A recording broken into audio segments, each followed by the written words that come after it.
जी, अस्सलाम वालेकुम एवरीवन। उम्मीद आप खैरियत से होंगे। जो क्वेश्चन आज हम सॉल्व कर रहे हैं, ये बिलॉन्ग करता है सर्कुलर मोशन से। A toy car travels at constant speed of 10 meters per second along the path AB, BC, CB as shown in the figure. AB is the radius of the circle with diameter BC. With reference to the figure P1, the toy car takes a total time of T naught with a total displacement of D naught while traveling on the path A to B, B to C and C to B. The total time and total displacement are given by, और ये हमें options हैं तो हमने इसको find out करना है।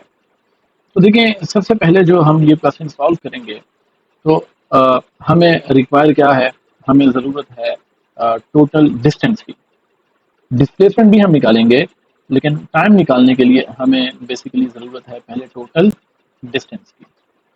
Total distance जिसको हम अगर एस से रिप्रेजेंट करें तो ये सम होगा एस, पहले ए टू बी और फिर plus S B to C, then S in a distance और बी टू सी के बाद सी टू बी।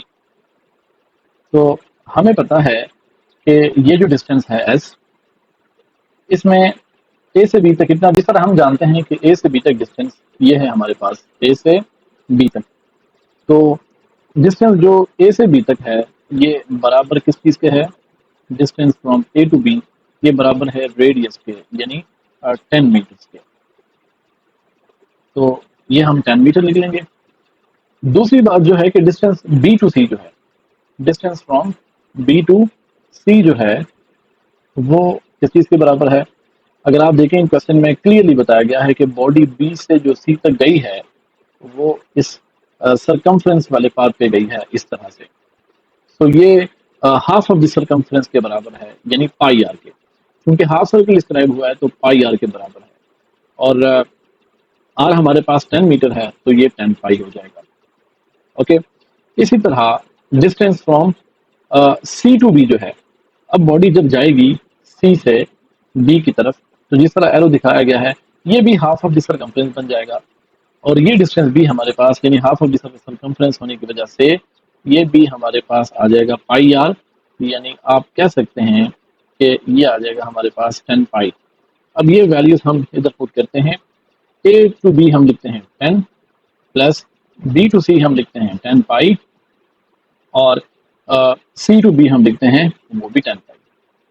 तो जो टोटल डिस्टेंस होगा एस टोटल, वो आ जाएगा हमारे पास 10 प्लस 20 पाई, और इसको हम लिख लेंगे मीटर्स में। ओके, अभी हमने इनिशियली डिस्टेंस फाइंड आउट किया है, तो हमने बेसिकली फाइंड आउट क्या करना है, हमने फाइंड आउट डिस्प्लेसमेंट करना है और हमने टाइम फाइंड आउट करना है, जिसको डी नॉट और टी नॉट कहा गया है।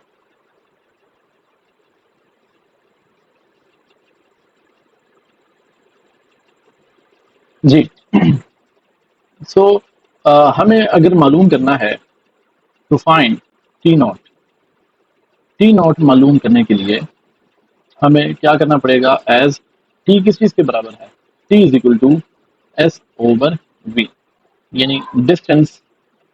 हाँ, T is equal to S over V यानी डिस्टेंस ओवर स्पीड।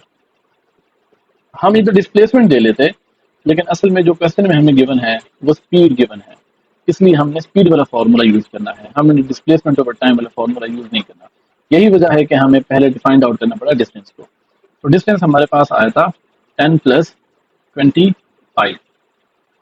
ओके, और स्पीड हमें गिवन है 10। तो अब हमारे पास जो टाइम आया वो कितना है, वो आ जाएगा 1 प्लस 2 पाई, यानी 1 प्लस 2 पाई, ये हमने टाइम फाइंड आउट कर लिया है इस पूरे सर्कुलर मोशन का। इसका मतलब ये हुआ कि या तो हमारा आंसर जो होगा वो ऑप्शन ए होगा और यह हमारा ऑप्शन सी होगा। अब हमने नेक्स्ट फाइंड आउट करना है total displacement. To find total displacement, total displacement D naught, जिस तरह हमें क्वेश्चन में कहा गया है कि डी नॉट मालूम करें। इसके लिए जो आपको सबसे इंपॉर्टेंट चीज जो समझ आनी चाहिए वो ये है कि जो इनिशियल डायरेक्शन ऑफ डिस्प्लेसमेंट है, डिस्प्लेसमेंट एक वेक्टर क्वांटिटी है और इनिशियल डायरेक्शन है वो ए से बी की तरफ है, ये हमारा क्या हो गया है, रेफरेंस होगा। अब जब हम डी टोटल निकालेंगे, टोटल डिस्प्लेसमेंट हम फाइंड आउट करेंगे, तो ए से बी तक जो डिस्प्लेसमेंट है वो आ गई हमारे पास 10 मीटर्स।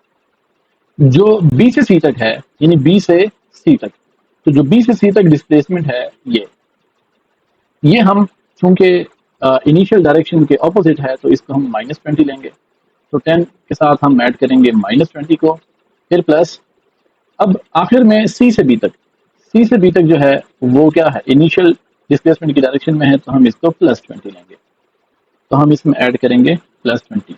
इस तरह ये दो कैंसिल हो जाएंगे और टोटल डिस्प्लेसमेंट हमारी आ जाएगी 10 मीटर्स। तो इससे ये साबित हुआ कि जो हमारा करेक्ट आंसर है वो ऑप्शन अल्फा निकलाया। उम्मीद करता हूँ कि हमारी आज की ये वीडियो आपके लिए बड़ी फ़ायदेमंद साबित हुई होगी। मज़ीद इस तरह की वीडियोज़ के लिए आप हमारे साथ रहें, अपना ख्याल रखें। अल्लाह हाफ़िज़।